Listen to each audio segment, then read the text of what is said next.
So, welcome to Pisces Ascendant and Pisces Rising sign. And let me think of a word. Isolation comes to mind. So, we're going to be covering Pisces Rising sign and Pisces Ascendant today. And if you're new to my channel, let me explain to you that Rising sign and Ascendant are quite different than your Sun sign and Moon sign. This is actually far more important than anything else in astrology, because an ascendant is a map of your entire life. How your family, what kind of family you're going to come from, what kind of a home environment and communicative ability you're going to have, what kind of children, marriage, career you're going to have. So more than sun sign, your rising sign is far more important, because the first house of your birth chart, like there's 12 houses and 12 zodiac signs. And this is why first house becomes the rising sign. And what is rising sign? Simply, it's a sign that was rising from the east at the time of your birth. So if you're born, let's say, September 1st, 1972 at 3 p.m., from the east at that time, Pisces must have been rising. So if Pisces was rising and you're being born here, that becomes your ascendant, your rising sign. So let's find out who these guys are. Well, like I said, the keyword, isolation. And I don't know if you can kind of see this room because of my lens, but this is an actual library in a very wilderness area. This is like a sanctuary, like a monk sanctuary, and this is a library, and it's isolated. It's peace and quiet, and it's spiritual. It's a place where you can just meditate. Something that Pisces are natural at, something that Pisces crave and love, because Pisces is the original 12th house of isolation, hospitals, jails, okay, working behind the scenes. So that energy now comes into your first house, which is yourself, your body, your personality.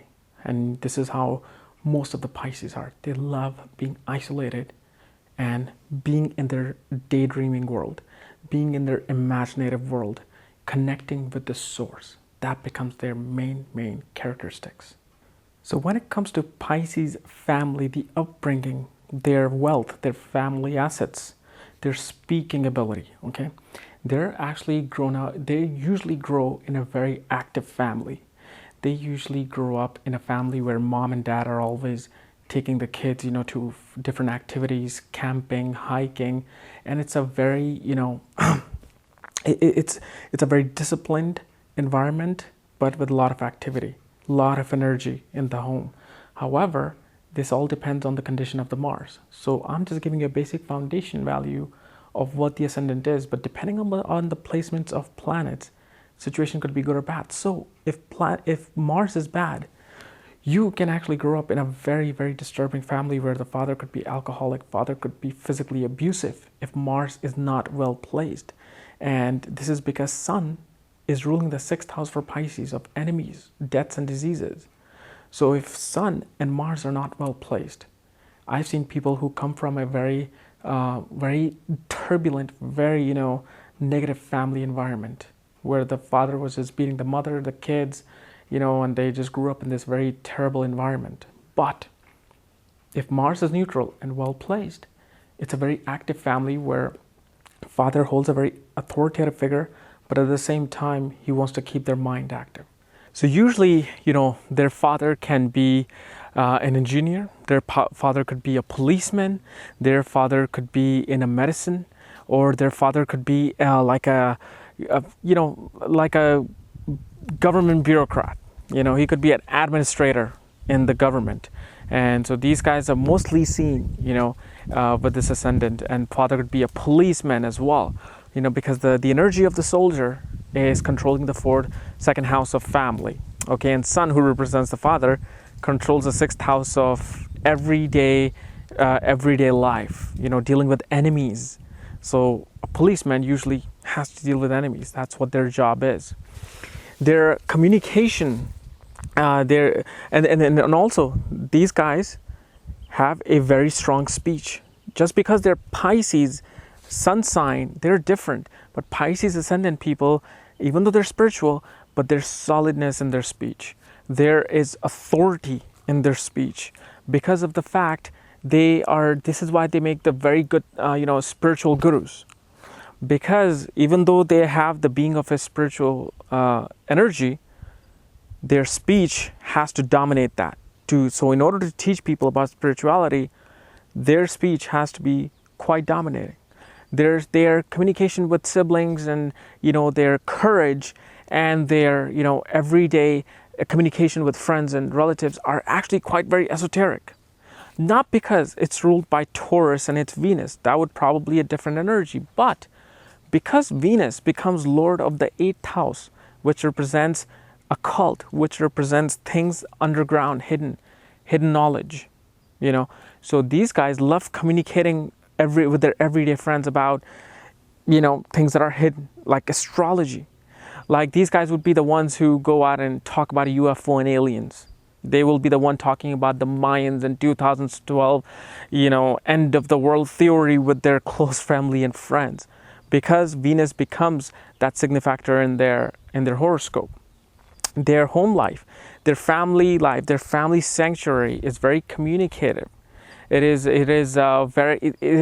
very active and communicative because second house, Mars, is making it active, but fourth house is now ruled by Gemini. So Gemini represents communication and short communication. They kind of become chatterboxes in their home, but only in their own sanctuary. Not externally, they might be totally different, but within themselves, within their home confinement, they're quite communicative, and they love communicating about, again, spiritual things, communicating about the things that people usually don't talk about every day. Their education, their children, their creativity. Usually these guys have a mother who is very much involved with them.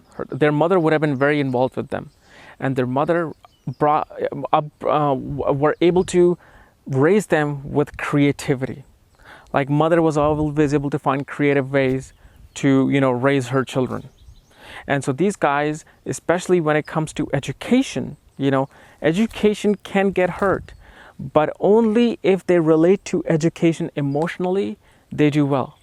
Like they have to have some sort of an emotional connection with the subject that they're learning. Otherwise, they don't find interest in anything.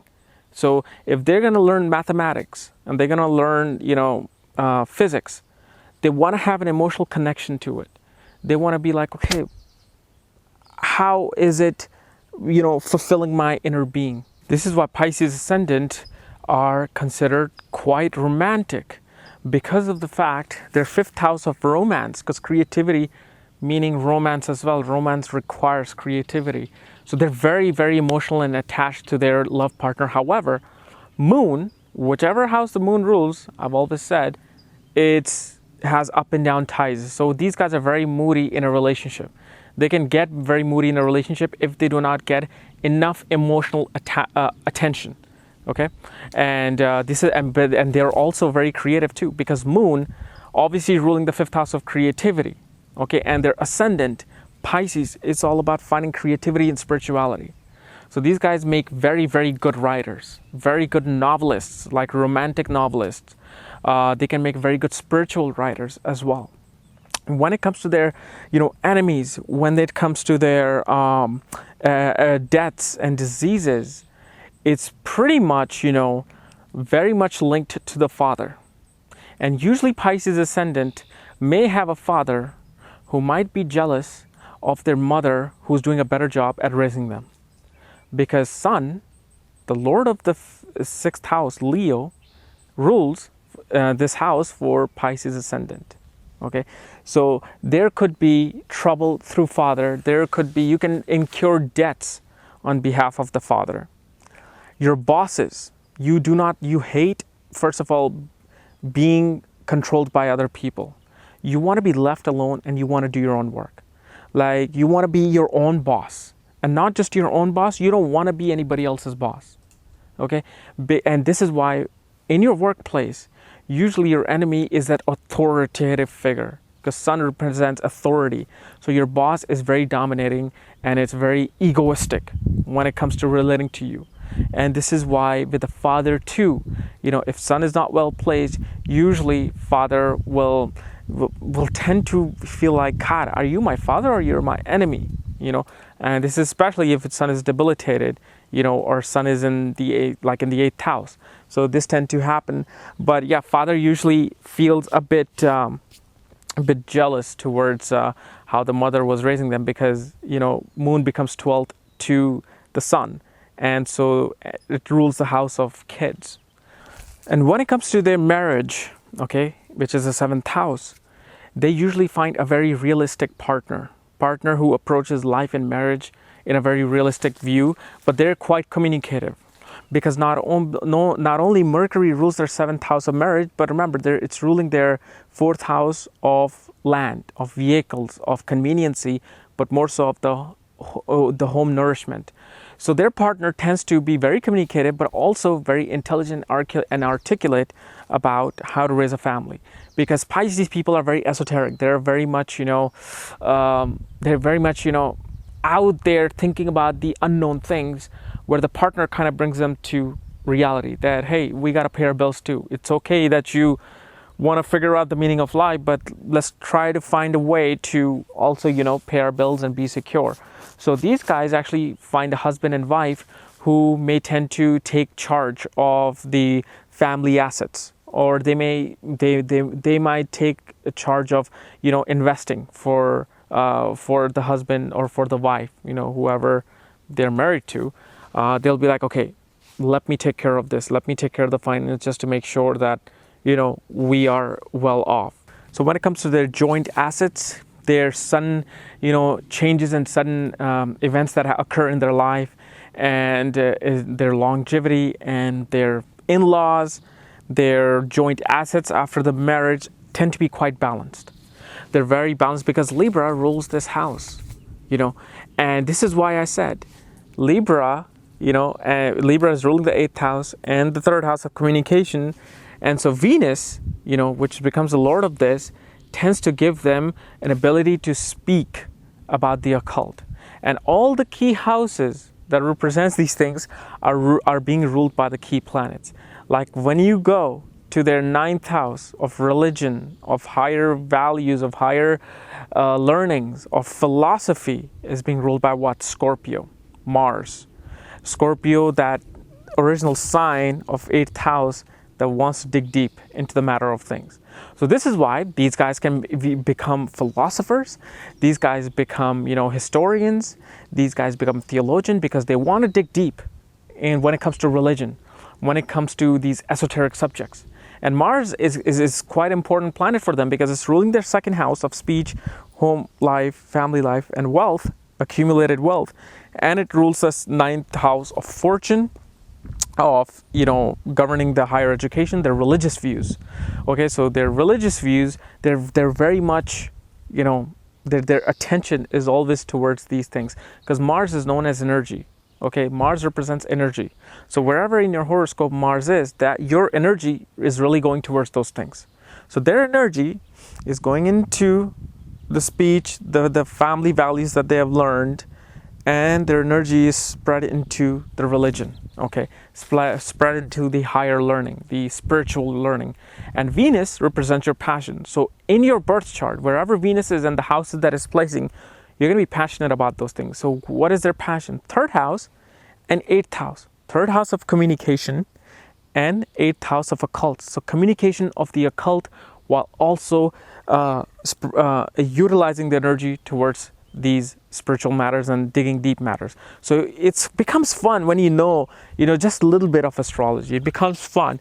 Their career is again is being ruled by Jupiter, their ascendant lord, which is what? Sagittarius. Sagittarius represents what?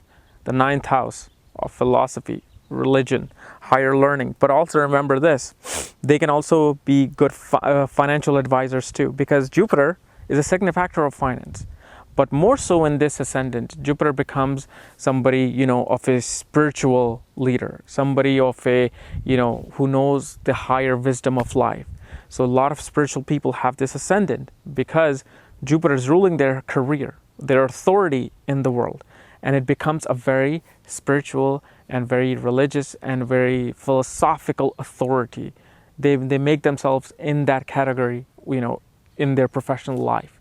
So Jupiter not only can help them with finance, but can also, take them toward the journey of religion and esoteric teachings. And why is it that Pisces Ascendant people usually find happiness by being by themselves, by involving themselves into spiritual studies and into studies of the underground? Because their 11th house, which rules their gains, their social network, their social circles, their friends also, is ruled by Capricorn Saturn. So Saturn tends to limit their friend circle. They usually don't let people in their little community of their friends. They're very selective of who they pick. And Saturn is already known as a signifactor of the dark world. So again, the ascendants tend to make a lot of sense when you actually study them. So their wealth, it's although their gains take time, okay, usually in their lifetime, their gains start coming usually towards the 30 or mid 30s, because Saturn is ruling that, and Saturn is a slow moving planet. So Saturn gives them wealth, okay, it gives them a lot of wealth, but with time, and usually their gains are attained in foreign lands, because their 12th house of foreign travel, of isolation, of jails and hospitals and hidden enemies, and their spirituality, their meditative world is again being ruled by Saturn. This is why when it comes to Pisces, their whole life revolves around spirituality and esoteric learning, because Saturn, who also rules the dark world, like the sign of Scorpio, is ruling their gains and their meditative state. So these guys have a lot of strong ability to open up their third eye chakra and access all these information that they need to in order to find their true self, which may be of some higher dimension. But they can actually run into trouble too in foreign lands because of Saturn's malefic nature. They can either be getting stuck in foreign lands, or they may not be allowed back into their homeland. Okay, so usually you want to notice that also, that once they go to a foreign land, they usually don't come back, or if they try to come back, there's a lot of trouble. Okay, so guys, this was my analysis on the Pisces Ascendant. Hope you enjoyed it. If you're new to my channel, subscribe above, because I'm going to be bringing a whole lot of information. I'm going to start on a new series, which I'm going to announce it tomorrow. And if you want to know more about astrology and its myths and misconceptions, check out my link below. Check out my book, The Astrology at the Speed of Light. All right, bye-bye.